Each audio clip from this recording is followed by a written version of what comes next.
নমস্কার বন্ধুরা, রিনাজ হোমলি কিচেনে সকলকে স্বাগত। আজ শেয়ার করব টক ঝাল মিষ্টি আমলকি আচারের রেসিপি। এই আচারটা বানিয়ে সারা বছর আপনারা রেখে দিতে পারেন। আমলকি স্বাস্থ্যের পক্ষে ভীষণই ভালো, সারা বছরই আমলকির আচার খাওয়া যায়। এখানে আমি আমলকির আচার বানানোর জন্য 300 গ্রাম আমলকি নিয়েছি। আর আচারটা বানানোর জন্য এইরকম বড় বড় আমলকি হলে বেশ ভালো হয়। আমলকিগুলো ধুয়ে রেখেছি।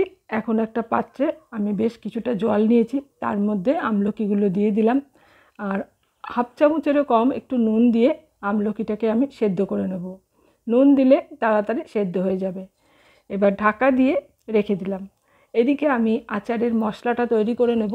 একটা শুকনো লঙ্কা ভেঙে কড়াইতে দিয়ে দিলাম। লঙ্কাটাকে প্রথমে একটু মুচমুচে করে ভেজে নেব। তারপর এর মধ্যে দেব 1/4 চা চামচ ধনে আর জিরে, হাফ চামচ করে দিচ্ছি মৌরি, কালো সর্ষে আর দেব 5 ফোড়ন। এবার এই সমস্ত মশলাগুলোকে শুকনো খোলায় খুব ভালো করে ভেজে নেব। যখন মশলার থেকে একটা সুন্দর গন্ধ বেরোবে, গ্যাস অফ করে মশলাটাকে ঠান্ডা করে আমি গুঁড়ো করে নেব। এদিকে আমার আমলকিটা সেদ্ধ হয়ে গেছে। সে আমলকি সেদ্ধ হতে 7 থেকে 8 মিনিট সময় লাগে। আর আমি গ্যাসের ফ্লেমটাকে অফ করে দিয়েছি। আমলকিগুলো খুব সুন্দরভাবে সেদ্ধ হয়ে গেছে। এখন এই জলটা ফেলে আমি আমলকিগুলোকে ঠান্ডা করে নিয়েছি। আমলকিগুলোকে এখন হাত দিয়ে আমি এইভাবে ছাড়িয়ে নেব। আর মাঝখানের যে বীজটা আছে, এই বীজটা ফেলে দেব।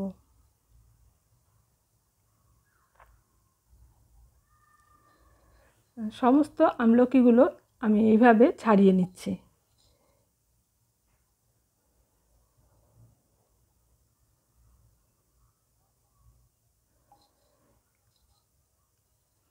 আমলকিগুলো ছাড়িয়ে নিয়েছি আর এই বীজগুলোকে ফেলে দেব।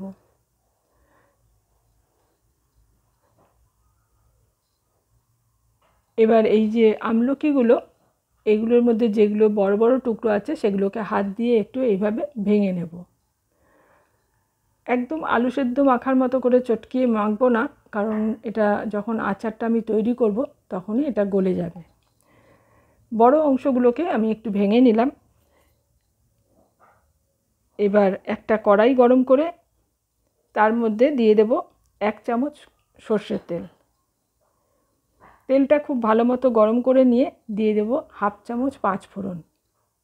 এই 5 ফোড়নটাকে 10 থেকে 15 সেকেন্ড ভেজে নেব। ফোড়ন থেকে যখন সুন্দর গন্ধ বেরোবে সেই সময় এর মধ্যে দিয়ে দেব 100 গ্রাম আখের গুড়। আমি গুড়টাকে একটু জল দিয়ে গুলে পাতলা করে নিয়েছি। এই গুড়টাকে অনবরত নেড়ে একটু আঠালো হওয়া পর্যন্ত নাড়তে হবে। মিনিট 2-3 পর এই গুড়টা আঠালো হয়ে গেছে আর একটা ফেনা ফেনা মতো হয়ে এসছে। এই সময় সেদ্ধ করা আমলকিগুলো দিয়ে দেবো।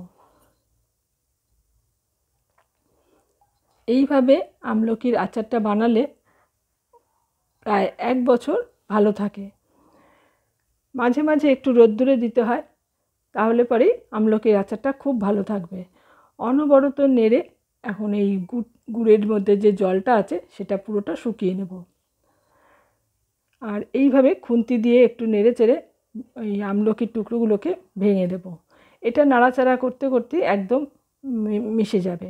এখন দিয়ে দিচ্ছি হাফ চামচ বিট নুন আর হাফ চামচ নুন। এই নুন আর বিট নুনটা ভালো করে মিশিয়ে নিলাম। আর এই আচারের মধ্যে বিট নুনটা অবশ্যই দেবেন, তাহলে খেতে ভীষণ ভালো হয়। নুনটাকে ভালো করে মিশিয়ে নিলাম আর অনবরত নাড়তে নাড়তে যখন এরকম শুকনো হয়ে আসবে সেই সময় দিয়ে দেবো ভেজে গুঁড়ো করে রাখা মশলা। আমি 2 চামচ গুঁড়ো মশলা দিয়ে দিলাম। তারপর মশলাটাকেও খুব ভালো করে নেড়েচেড়ে আচারের সঙ্গে মিশিয়ে নিচ্ছি। এইভাবে নাড়তে নাড়তে যখন কড়াইয়ের থেকে ছেড়ে আসবে তখন এই গ্যাসের ফ্লেম অফ করে দেবো। আর এটা ঠান্ডা হয়ে যাওয়ার পরে আমি একটা কন্টেনারে তুলে নিচ্ছি। আপনারা যদি বেশি করে বানান তাহলে কোনো কাচের বয়ামে রাখবেন, তাহলে আচারটা খুব ভালো থাকবে। এই আচারটা রুটি পরোটা দিয়েও খেতে ভালো লাগবে, আবার ভাত পাতে খেতেও বেশ ভালো লাগে। তৈরি হয়ে গেল আমার আজকের রেসিপি আমলকির আচার। রেসিপিটা আপনাদের কেমন লাগলো কমেন্টসে জানাবেন। ভালো লাগলে লাইক আর শেয়ার করে দেবেন। চ্যানেল সাবস্ক্রাইব করা না থাকলে চ্যানেলটা সাবস্ক্রাইব করে পাশে থাকা অল বাটনটা প্রেস করে রাখবেন। পরবর্তী ভিডিওর নোটিফিকেশান আপনার কাছে পৌঁছে যাবে। আজ এখানেই শেষ করছি, আবারও চলে আসব অন্য কোনো রেসিপি নিয়ে। এতক্ষণ আমার সাথে থেকে ভিডিওটা দেখার জন্য অসংখ্য ধন্যবাদ।